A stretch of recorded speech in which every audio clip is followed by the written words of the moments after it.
Amados hermanos en nuestro Señor Jesucristo y María Santísima nuestra Madre.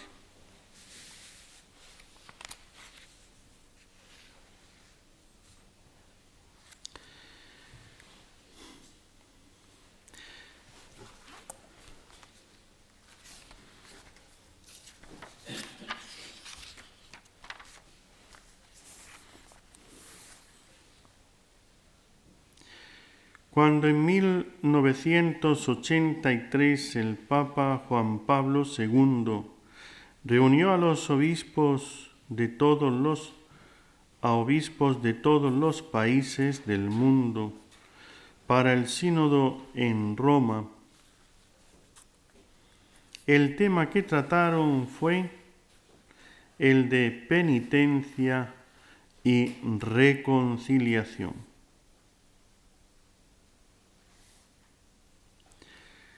El Sumo Pontífice emitió luego un documento titulado Reconciliación y Penitencia. Tanto el Sumo Pontífice como el Sínodo recomendaron con vehemencia: es necesario hacer a los fieles una catequesis lo más esmerada posible acerca del sacramento de la penitencia.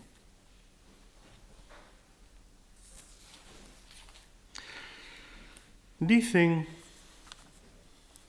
y no las malas lenguas, sino las buenas lenguas, dicen que si Judas Iscariote, el traidor, después de haber vendido a Cristo, en vez de suicidarse, más bien hubiera aguardado a la semana siguiente y presentándose a San Pedro le hubiese dicho arrepentido: Pedro, he pecado, he vendido al Señor Jesús. Pedro le habría respondido: ¿y cuántas veces lo vendiste? Judas, admirado, le diría: ¿una sola vez? Y Pedro le respondería: pues mira, yo lo negué 3 veces y él me perdonó misericordiosamente. Además, el domingo de Pascua, al aparecerse resucitado, sopló sobre la cabeza de los discípulos y les dijo: recibid el Espíritu Santo. A todo el que le perdonéis sus pecados, les quedan perdonados. Así que yo, en nombre de nuestro Señor Jesucristo, te perdono tus pecados. Y Judas, en vez de irse a la perdición, habría subido por el camino de la perfección. ¿Cuántos Judas andan desdichados por el mundo por no ir a un ministro de Cristo que les conceda el perdón? Y con el perdón, la alegría y la paz.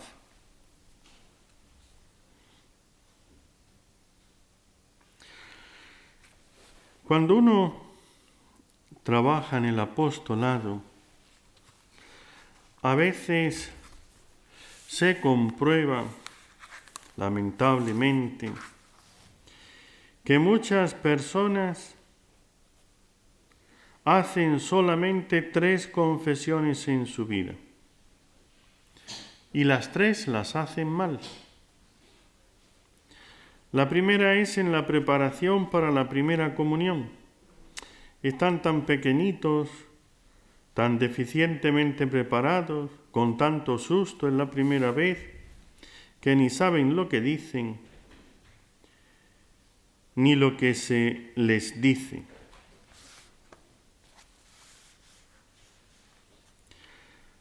Aquel confesor que llevaba 5 minutos dándole consejos al niño que estaba al otro lado del confesionario, Al fin le pregunta, ¿entendido? Y el niño responde, 33. ¿33 qué? Son las hormigas que estaba contando, las que entraban por esta rendija. Así es que muchos consejos estaba escuchando aquel niño en su primera confesión. La segunda confesión para muchos es para el día del matrimonio.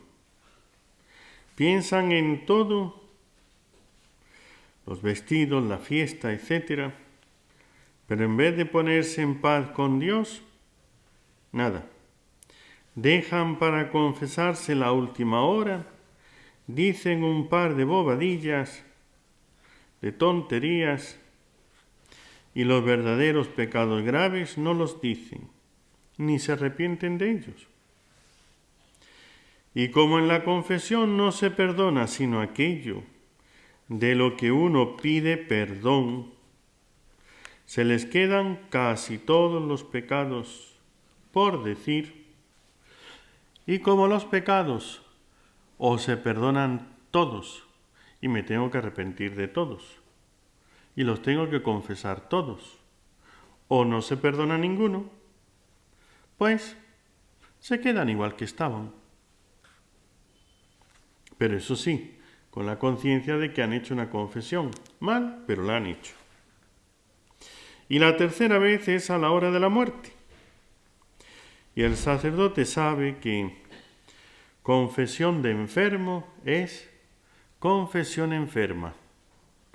Así es que si lo dejas para el último momento, cuando estés con los mareos y con el miedo de morirte y con las angustias de que ¿cómo vas a hacer bien una confesión con los desvanecimientos y con la angustia en ese momento?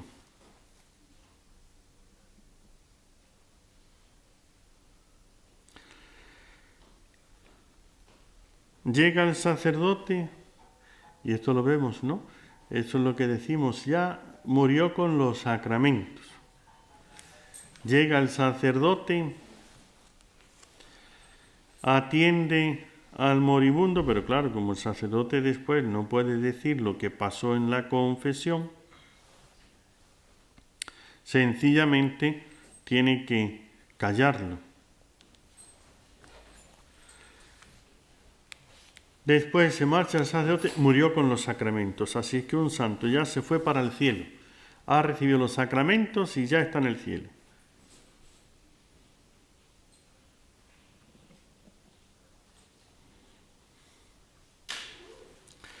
Tenemos el caso de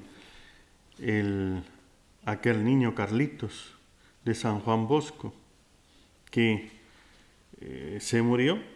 O sea, antes de morirse estaba pidiendo que le trajeran a don Bosco para confesarse. Pero don Bosco estaba en otra ciudad. Así que no encontraron a don Bosco. Y le trajeron otro sacerdote. Así es que se confesó, pero se cayó algunos pecados que le daba vergüenza decirlos. Y después se murió. Cuando don Bosco regresó a la ciudad, acababa de morir, llevaba unas horas, Entonces le cuentan que le habían venido a buscar de parte de Carlitos porque estaba que se moría, y don Bosco salió corriendo. Don Bosco llegó, empezó a orar y Carlitos se despertó. Y entonces empezó a hablar, le dijo que si quería confesarse, y eso lo sabemos porque allí estaban los padres, no porque don Bosco lo contara, lo que había escuchado en confesión, sino porque allí estaban los padres que sí que lo escucharon y que no tenían el sigilo de confesión, el secreto de confesión que les obligara. Después de que se confesó, dijo que se había callado tal pecado porque le dio vergüenza. Y entonces hizo completa la confesión, ahora sí, y cuando ya le dio la absolución y ya le perdonó, entonces don Bosco le dijo, entonces, ¿quieres seguir viviendo o quieres irte para el cielo? Dijo, yo me voy para el cielo. Pues Carlitos, hasta luego. Se acostó y volvió a morir. Así es, queridos hermanos, muchas veces creemos que todo está bien porque llegó el sacerdote, pero el que no hizo bien una cosa durante su vida, ¿creen de verdad que lo va a hacer bien al final? Casos y casos. O sea que sí que puede haberlos. Pero tienen que estar muy conscientes y tienen que estar toda la vida atemorizados para que cuando llegue ese momento pueda suceder. Y tienen que tener a un sacerdote que le quiera atender.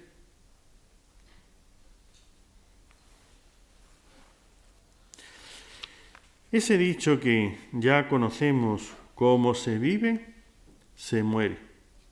Entonces, pues, hacia el lado en el que esté inclinado el árbol, hacia ese lado caerá. Si se ablanda la tierra y se salen las raíces, no va a caer para el otro lado. Si la fuerza de la gravedad, si está inclinado, pues imposible que vaya al otro lado. El que está inclinado a hacer mal las cosas, difícilmente en ese momento cambiará.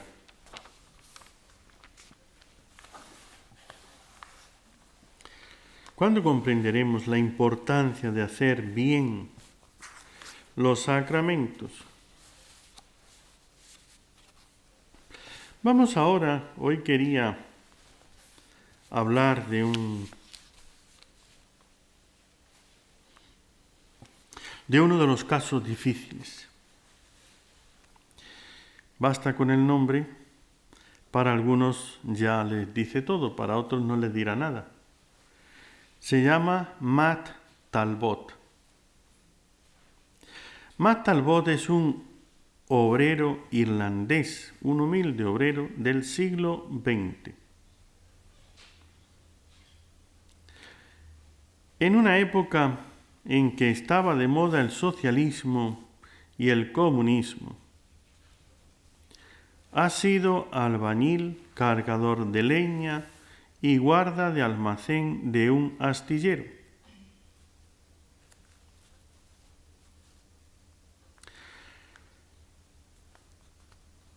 Matt Talbot nace en Dublín en 1856. Es el segundo de 12 hijos nacidos de Charles y de Elizabeth. Debido a la pobreza, comienza a trabajar de obrero a los 12 años de edad, siendo todavía un niño. Pronto cae en el vicio del alcohol.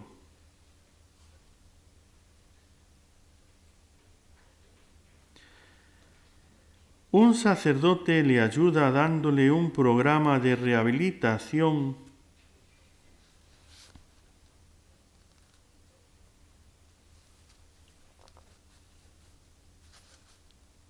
comienza a vivir una vida de profunda oración y de ascesis,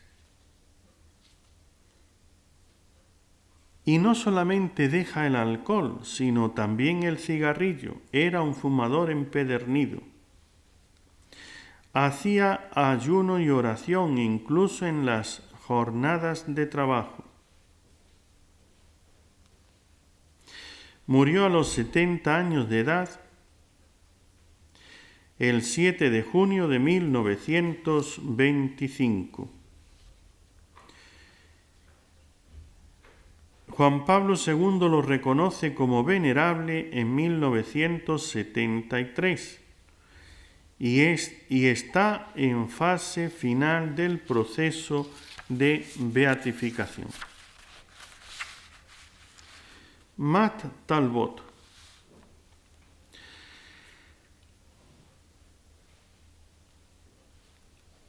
¿Cómo llegó Matt Talbot al vicio?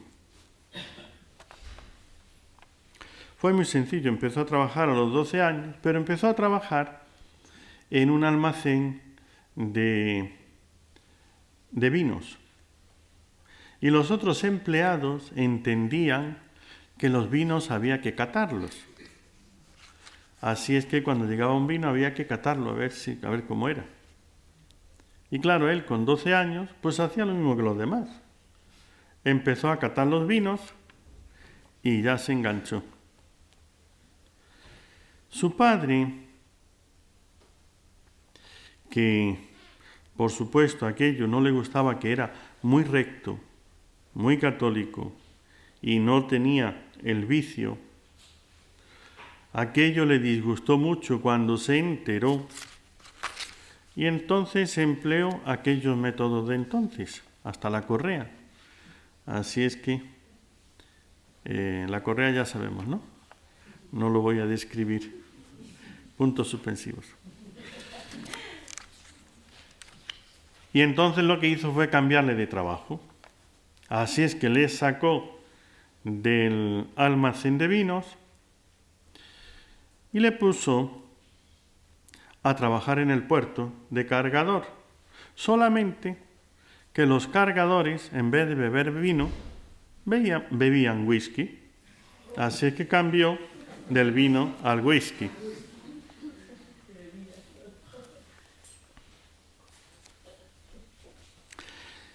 Y una vez que ya entró por el camino del whisky, aquello le costaba esas peleas con el padre. Él era muy calladito, era muy tranquilo en sí, él. Pero el papá le daba, trataba de hacerle cambiar. Pero al fin y al cabo llegó el momento donde ya fue mayor de edad y los padres ya lo dejaron por imposible. Matt Talbot lo que hacía es que trabajaba, llegaba al fin de semana, el fin de semana cobraba y se iban a la taberna y a emborracharse hasta el final.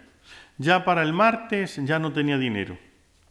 Como todos los días bebía, así es que ¿qué hacer? Pues ya tenía la costumbre de empeñar las cosas. Sus zapatos nuevos los empeñaba. Ya tenía unos zapatos que no los empeñaba, que eran los viejos, para empeñar los nuevos, y se ponía los viejos. Y ya tenía para otro día más. Un día, hacia el año 1880, unos obreros se hallaban sentados a la mesa en una taberna en Dublín. Ya se sabe que un irlandés no hace mala cara a una copa. Y en las numerosas tabernas del pueblo no faltaban los clientes. Debe haber sido hacia el fin de la semana, pues los bolsillos estaban medio vacíos. Matt dijo uno de los bebedores: «Otra vuelta, a ti te toca».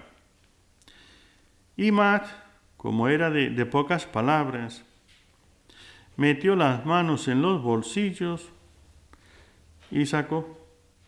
Ya no queda nada. Así es que bueno, estaban esperando a ver quién invita, ¿no? la siguiente ronda, ¿no?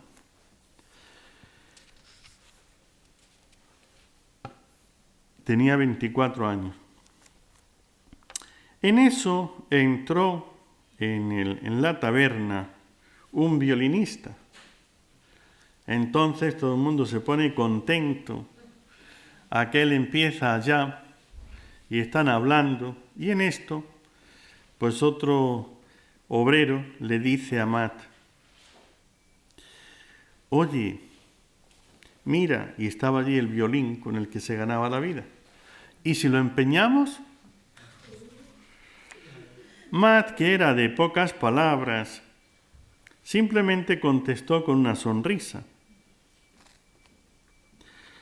Se llevaron el violín, que se reunió con los zapatos de Matt, y en esto volvió con los bolsillos llenos otra vez, y se pasaron una alegre noche con el violinista, el que ignoraba que él era el que estaba pagando el gasto de toda aquella bebida. Así es que venga una ronda y otra ronda, mientras que quedaba dinero, hasta que se acabó. Cuando se acabó, Matt ya estaba bastante mareado. Así es que terminó, y pensando en la cara que pondría aquel hombre cuando se diera cuenta de dónde estaba, pero claro, como también estaba mareado, tampoco se dio mucha cuenta. Con lo cual todo quedaba ahí, ¿no? Y se retiró. Cuando llegaba a su casa, su madre lo miró con tristeza y suspiró. Mat se sentó, apoyando los codos en las rodillas, mirando al suelo. La cabeza le pesaba cada vez más. Su madre en silencio subió a echarse sobre la cama, orando, y él se fue, aturdido por el alcohol, a descansar. Su madre, una cristiana ejemplar, oraba mucho. Ya se habían cansado de decirle, de echarle sermones, y ya lo único que hacía era orar.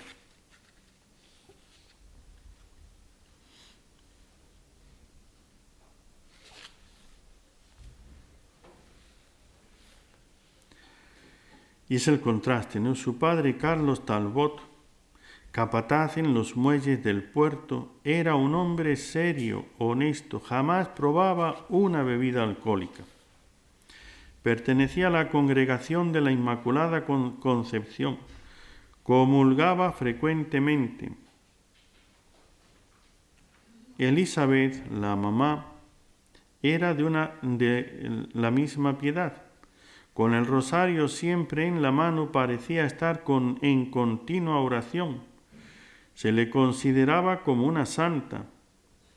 Habían tenido 12 hijos que educaron en el amor y el temor de Dios, en el cumplimiento del deber. Mat, en ese entonces, el vicio le había llevado a un ir dejando la práctica religiosa. Y así fue su vida, de tal manera que entre el tabaco, fumaba en pipa, y el alcohol, se gastaba todo lo que ganaba. Y de hecho, el papá pues tenía que a una familia numerosa mantenerla. Él no ayudaba con una moneda. De vez en cuando le daba algunos céntimos a la mamá, eso es todo. Pero no ayudaba en nada.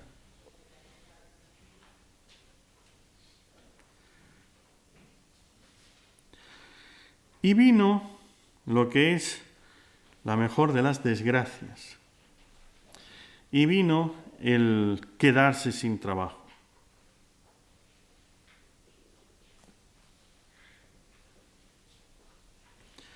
Llevaba ya 3 años que no cumplía el precepto de Pascua. Su oración era, en 1894, era hacer la señal de la cruz al levantarse, y por la noche, como estaba mareado, ni eso. Tenía 28 años. Entonces, diríamos, la sentencia es clara: bebedor empedernido. Era uno de esos individuos de los cuales nada se puede esperar. Sus padres habían renunciado a corregirlo y él mismo, a pesar de los remordimientos de su conciencia, se sentía impotente. Se dejaba ir a pique. No obstante, la bebida era su sola pasión. Fuera de esto, no se le conocía ningún vicio. Y aún tenía mucho de bueno. Era un obrero excelente, concienzudo, limpio, siempre correcto. Además, cuando estaba ebrio, era pacífico, y después de sus visitas a la taberna, se acostaba tranquilamente. Por numerosos que hubiesen sido sus tragos, al día siguiente a las 6 ya estaba en pie para dirigirse al trabajo. Cosa bastante reprobable en un bebedor. Sus costumbres eran irreprochables, salvo esto. Esos 2 vicios, el alcohol y el tabaco, Fuera de eso, ya no podían echarle en cara nada.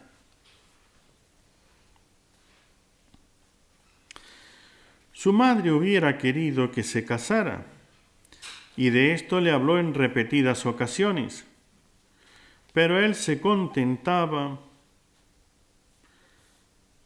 con corresponder a su madre con una sonrisa. Le sonreía y seguía. Así es que eso es toda la discusión de Matt. Mamá, le decía, tú eres la única esposa que yo quiero.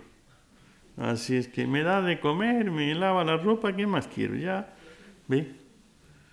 El resto, yo todo lo que gano para mi querida bebida. Así es que eso es todo. Pero, como digo, llegó un momento en el que se quedó sin trabajo. Quedarse sin trabajo significa quedarse sin dinero. Entonces ya no tenía trabajo, no estaba las subvenciones del gobierno para dar el paro a aquellos que están sin trabajo. Simplemente se quedó sin trabajo y sin dinero. Era un sábado del año 1894. Matt estaba en el desempleo y la abstinencia del alcohol se le acabaron los últimos centavos. Le dio un deseo furioso de beber. Este deseo, esta angustia que se le puso, ese día ya no pudo más. Él estaba todos los días ahí aguantando, pero aquel sábado, el sábado día de cobro. Entonces los compañeros, los amigos de las rondas, entonces sabía que ese día cobraban. Así es que ya se sabe, ¿no? Es el día de cobro, se sale del trabajo y se va derechito a la taberna. Hacia el mediodía se vistió, tomó a su joven hermano Felipe y se fue a una esquina por donde tendrían que pasar sus compañeros después de haber recibido su paga. Y él pensó seguramente lo invitarían a beber con ellos. Y de hecho, a la hora que ya la consabida, aparecieron. Allí estaba él y fueron pasando. Todos al pasar le saludaron. Buenos días, Matt. Pero ninguno le invitó. Sabían que Matt no tenía ni un centavo. Matt se puso silencioso. Impresionado en lo más profundo de su corazón, como lo dijo él más tarde, por la conducta egoísta de sus camaradas. Hemos dicho, él solamente tenía ese vicio, pero tenía buen corazón, y por eso él siempre invitaba, y siempre a los demás. Él les había pagado tantas veces muchos tragos cuando ellos no tenían, y ahora ni uno solo tuvo este gesto de retribución. Jamás se le hubiese ocurrido a él pensar tal cosa. Bruscamente Matt conoció lo que es el hombre, lo que es la vida. Un velo caía delante de sus ojos. Ahora abría los ojos, se daba cuenta de qué clase de amigos tenía, si eran sus amigos o no. Este instante fue para él más amargo y útil que 20 años de experiencia. Ahora bien, no hay como la experiencia de la vida para hacer que nos despeguemos de la vida. Vuelvo a casa, le dice a su hermano bruscamente, y lo dejó. Se sentía como un hombre a quien se le había roto un resorte. Una especie de fiebre hervía en él. Se sentía capaz de todo con tal de escupir su desdén y tal egoísmo y para afirmar los derechos de la generosidad. en su casa la madre preparaba el almuerzo. Y cuando llega, ¿cómo, Matt? ¿Ya estás aquí? ¿Y no has bebido? No, mamá, respondió simplemente, se sentó. Su madre parecía contenta. Esto le hizo bien al espíritu. Turbado todavía por lo del suceso, esa mañana comenzó a pensar en su madre. Cuánto trabajaba, cuánto le había hecho él sufrir. Y contemplando el rostro cansado y lleno de arrugas de su madre, consideraba cuánto le amaba. De pronto, como si un cuchillo hiriese su corazón, comprendió qué cruel había sido él con sus pobres padres. Los había dejado sufrir solos, los había colmado de tristeza, y solo por ir a beber estúpidamente con esos egoístas. Gradualmente se iba llenando de indignación contra sí mismo. Estaba por echarse a llorar, pero se contuvo. Por fin, después de la comida, se encontró solo con su madre y 2 o 3 de los hermanos más pequeños, de los niños. Tras unos momentos de silencio, de pronto dijo: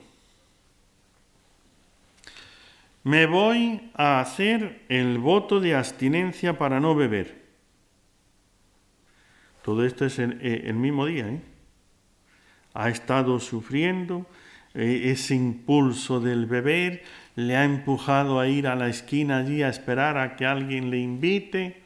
Ha sentido la vergüenza de que todo el mundo pasaba, le saludaba y nadie le invitaba. Y ahora empieza todo esto a trabajar dentro de sí.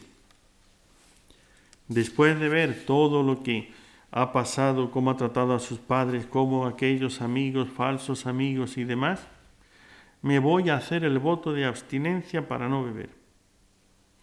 Ella le sonrió y le dijo con cierto grado de escepticismo: por Dios, vete a hacerlo, pero no lo pronuncies si no lo vas a observar. Una mamá católica dice: sí, haz el voto, me parece muy bien, pero si no lo vas a cumplir, no lo hagas. A Dios no le prometas algo que después no lo cumplas.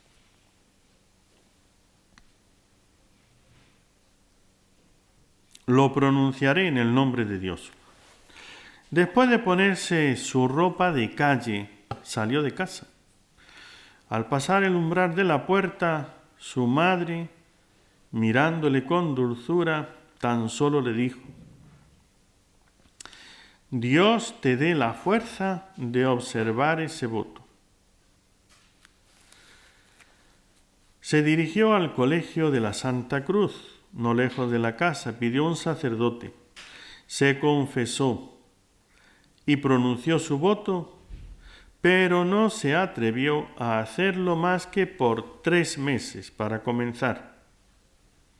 Al día siguiente, domingo, fue a escuchar la misa de las 5 en la iglesia de San Francisco Javier y comulgó. Volvió como renovado y lleno de fuerza. Pasó todo ese día pensando en lo que había hecho, en lo que tenía que hacer. Se había echado al agua. Se trataba ahora de llegar a la orilla. Sentía los efectos de los sacramentos que había recibido, que le empujaban a mantenerse firme.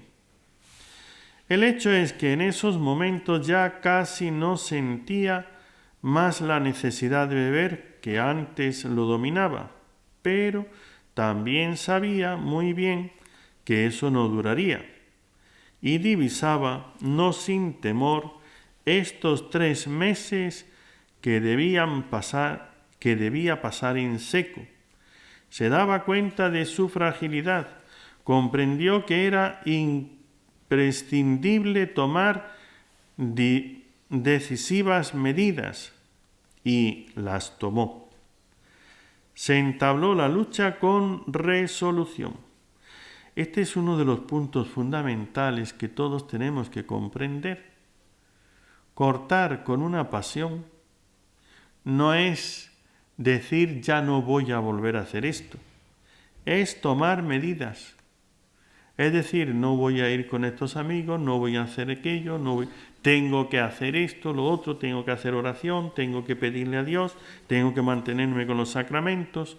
Es un plan de combate. O sea, no basta con una decisión. Si yo hoy digo, ya no quiero mentir más, y sigo haciendo lo que antes hacía, y sigo hablando con quien antes mentía, y sigo en la misma situación, no voy a poder. Y tomó las medidas.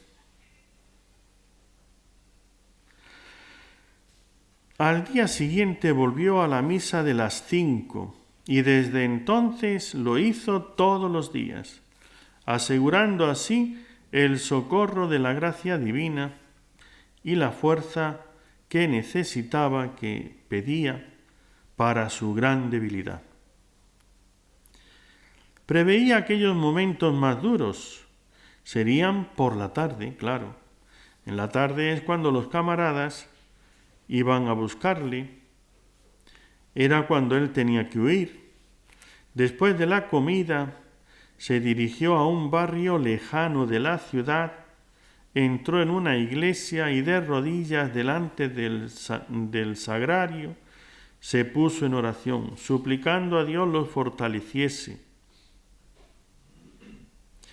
y que le diese la fuerza para poder ser fiel a su voto. Se quedó allí hasta la hora de volver a casa para dormir. Volvió a hacer esto todas las noches. Sus compañeros ya no lo encontraban. Así cada día señalaba una victoria y cada victoria lo hacía más fuerte para el combate del día siguiente. El sábado, sin embargo, tuvo una tentación. Fue el sábado cuando tomó la decisión, hizo su voto y todo lo demás. Pasó una semana así. Claro, ya llegó el sábado, los 8 días. Y el sábado es el día del cobro, el sábado es... Y claro, aunque no lo quieras, es el recuerdo, hoy es sábado. Y ya a la mente surge todo lo que pasa en este día. Tuvo una tentación. Ese día ya había después encontrado trabajo. El trabajo terminaba a las 12 y como era día de pago, se pasaba por la taberna antes de almorzar. Mas se sentía ya más fuerte. Hizo una oración interiormente y aceptó entrar con el grupo en la taberna. Así que ya se ha puesto en el peligro. Entró con los amigos, se metió a la taberna y en vez de tomar whisky pidió una botella de agua mineral. Así es que imagínate cómo le miraron, las burlas, todas las bromas que empezaron a hacer ahí, ¿no?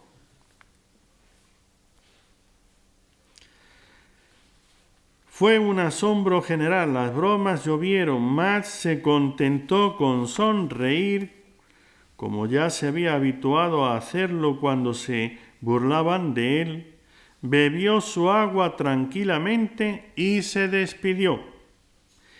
Era la última vez que puso los pies en una taberna.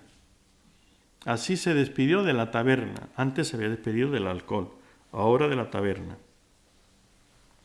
Pero el demonio no se deja vencer sin rudos contraataques, y estos son de ordinario bien terribles. Ciertos días su pasión lo dominaba, luchaba desesperadamente, prolongaba su oración, y cuando entraba en su casa cansado y desanimado, se dejaba caer en una silla y decía lleno de tristeza a su madre: Todo es inútil, mamá. Volveré a beber cuando terminen estos 3 meses. La buena mujer lo consolaba, le decía que resistiese. Matt se retorcía de sufrimiento contra el vehemente deseo. Pero Matt era irlandés. ¿Y eso qué significa? Que un buen irlandés es obstinado. Así es que no es que se va a dejar vencer por si ha dicho esto lo hace aunque le cueste morir. Así es que obstinado. Y la oración terminaba por hacer desaparecer la tentación. Había abandonado a todos sus camaradas. No contaba sus confidencias nada más que a su madre. El sábado le entregaba su salario.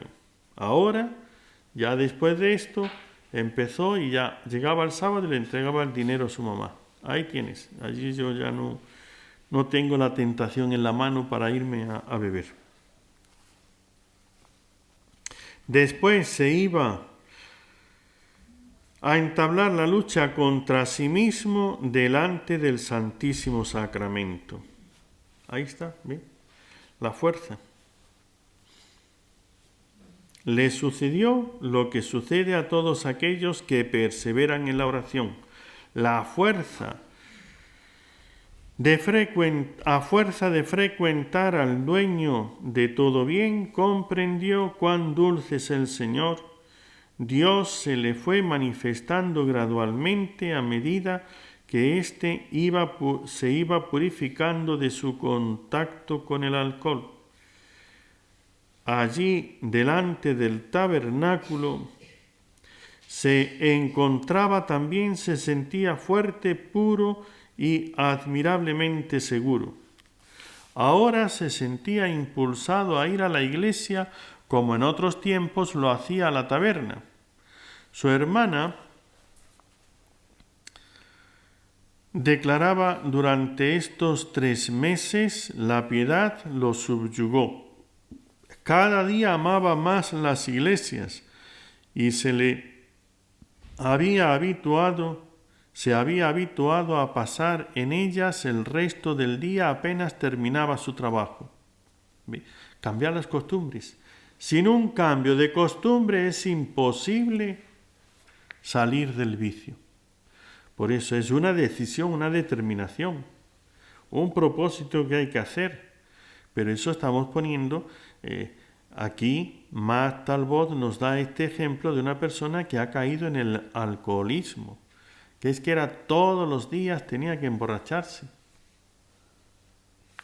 Y con estos impulsos tan fuertes, ¿sí?, que es que aquellas primeras luchas eran tremendas, el sufrimiento que pasaba.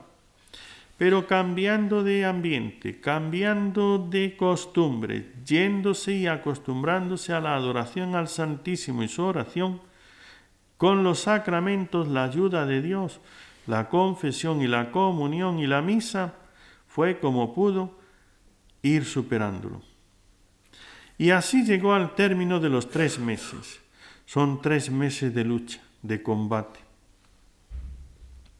Feliz de comprobar que había resistido, casi asombrado de ver las posibilidades que la lucha le descubría, renovó su voto por 1 año.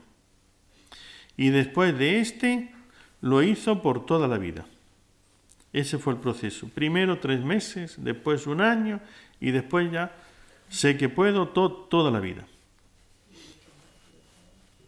La victoria final fue sin nuevos combates. No habiendo podido vencerlo por la carne, el enemigo lo atacó por el espíritu. A veces le asaltaban espantosas tentaciones de desesperación. Un día tuvo que abandonar la iglesia, empujado por una fuerza extraña que le impedía físicamente acercarse a la comunión, mientras que una voz burlona le decía: es inútil seguir luchando, volverás a caer a pesar de todo. durante 3 horas con gran angustia, fue perdido por las calles, luchando contra el demonio y sintiéndose rechazado cada vez que penetraba en una iglesia. Por fin, encontrándose delante del pórtico de San Francisco Javier, se echó sobre los escalones sollozando con los brazos en cruz. Dios mío, no quiero volver a caer. Y habiendo invocado a la Santísima Virgen, sintió que la crisis desaparecía y pudo comulgar al fin. Eran las 10 de la mañana. A menudo tuvo que luchar contra esta fuerza misteriosa, pero la fe venció y quedó definitivamente dueño de la posición conquistada. Fue una magnífica demostración de lo que se puede llegar a conseguir cuando van unidos el valor y la gracia divina. Comenzó una nueva vida maravillosa y extraordinaria. La carne había sido derrotada y el espíritu tomaba las riendas de su vida, gozaba de las más puras alegrías y de una dulce paz. Las puertas del reino de los cielos se abrían para este valiente. Toda su vida estaría dominada por la fe. Matt no vivió en adelante más que para este reino sobrenatural. Trató en vano de convertir a sus hermanos que también se habían entregado al vicio de la bebida, y como no lo consiguiera, alquiló una pieza en las cercanías y se fue a vivir allí. Tenía necesidad de cierta libertad para reorganizar su vida siguiendo ese plan divino que a los ojos del mundo era una locura. Quizá también cedía a esa búsqueda del recogimiento y del desierto que acometen aquellos que han encontrado el amor de Dios.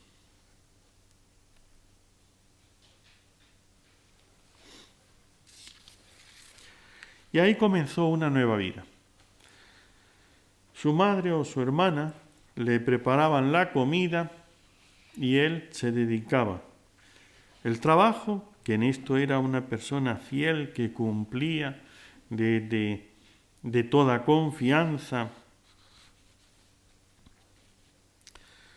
La oración y su penitencia, y nada más.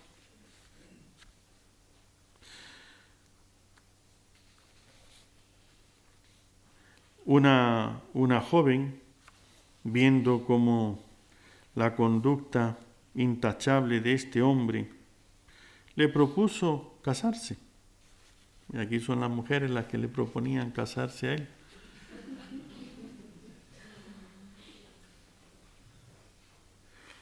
¿Y qué hizo?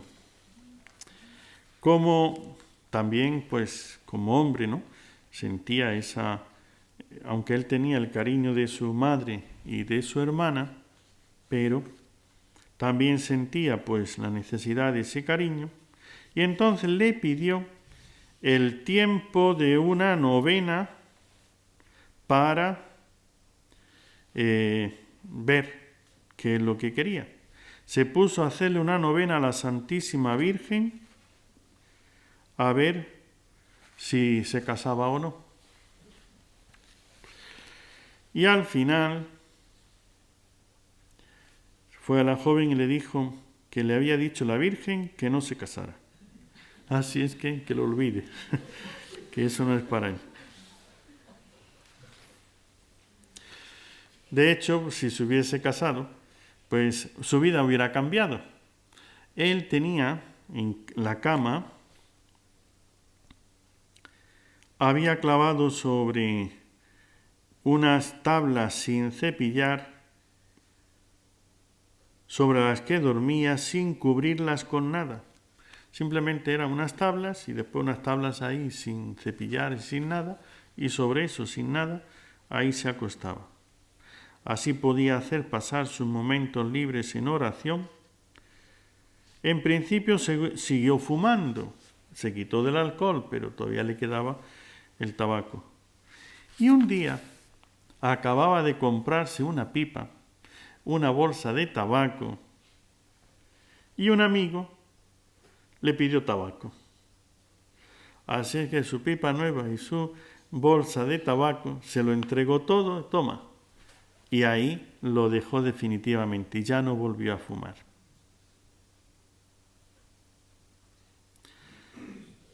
Vivía sobrenaturalmente. Era el deseo de una vida de penitencia, adivinando muy bien que esta vida era superior, y así se dedicó a su vida espiritual. Y como ya es la hora, pues dejaremos a Mar Talbot ahora descansar después de haber vencido. Ciertamente, querido hermano, se puede. Yo puedo dejar el vicio, se puede. Yo puedo dejar el mal, se puede. Pero no quiere decir que sea fácil. No va a ser una cosa sencilla. Hay que poner voluntad y mucha fuerza de voluntad. Pero se puede.